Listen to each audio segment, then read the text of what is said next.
देखो अभी हम लोग को परमाणु बम का आइडिया है, बट जिनके पास पटकाया था परमाणु बम, इवन जापान को नहीं पता था, जापान सरेंडर नहीं कर रहा था। आपको पता है जापान के अंदर गृह युद्ध हो गया था, आधी जापान की सैनिक कर रही थी कि हम आखिरी सांस तक क्या होंगे, लड़ेंगे। और जापान का आधा सैनिक कहता कि लड़ेंगे कौन चीज से, वो पटक दे रहा है, लोहा गल जा रहा है। परमाणु बम पटकता है ना तो लोहा गल जाता है, लोहा। और हम लोग की बॉडी नहीं मिलती है। हम लोग की बॉडी क्या होती है, जैसे आप पतीली में पानी रख के खौला दीजिए, भाप बन के उड़ जाता है ना, इतना टेम्परेचर हो जाता है कि हड्डी गल के भाप बनकर उड़ जाती है। अर्थी के चिता से ज्यादा, अर्थी पे जो चिता जलाया जाता है उससे 100 गुना ज्यादा टेम्परेचर से जलता है। जितना टेम्परेचर पृथ्वी के सूर्य के सतह का होता है उतना उस शहर का टेम्परेचर हो जाता है। भेपर बन के उड़ जाता है, भेपर बन के।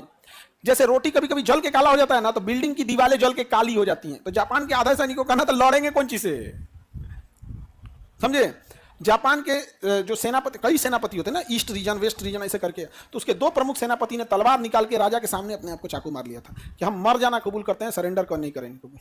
जापान के सैनिक से बहादुर दुनिया में लोग उनको अंडर एस्टिमेट कर दिया ना। दुनिया का पहला सुसाइड बम्बर जापान ने बनाया था जहाजों के अंदर। उसके यहाँ जब ये पर्ल हार्बर पर अटैक हो रहा था ना, तो सटीक हमला कैसे करना है, तो एक बड़ी जहाज लेके आते थे सब जापान वाले। एक बड़ी जहाज ले लिया सब, जहाज लग रहा है कि नहीं जी, एक बड़ी जहाज लेके आए सब, और इस जहाज के नीचे एक मिसाइल लगा देते थे सब। क्या लगा देते थे, मिसाइल। इस मिसाइल में पूरा विस्फोटक भरा होता था, पूरा क्या भरा होता था, विस्फोटक। और इस मिसाइल में उस समय टेक्नोलॉजी नहीं थी, एक पायलट बैठा देते थे सब, ये निकल नहीं सकता था पायलट। अब जहाज ये आती थी और जो टारगेट होता था उससे 10-15 किलोमीटर पहले रुक जाती थी, और फिर इसको ड्रॉप कर दिया जाता था। और इसमें छोटा सा इंजन होता था, बाकी सब क्या होता था, विस्फोटक। और ये ले जाके अपने आप को पूरा जहाज में ले जाकर ठोक देता था, खुद भी मरता था और पूरा। इसी को कहा गया कामाकाजी पायलट। और कामाकाजी आज जो ड्रोन यूज हो रहा है ना, ये जापानी शब्द है कामाकाजी, मतलब सुसाइड को जापान में कामाकाजी बोला जाता है। और आज हम लोग ड्रोन को ले जाकर लड़ा देते हैं कि जाएगा तो पैसे जाएगा ना।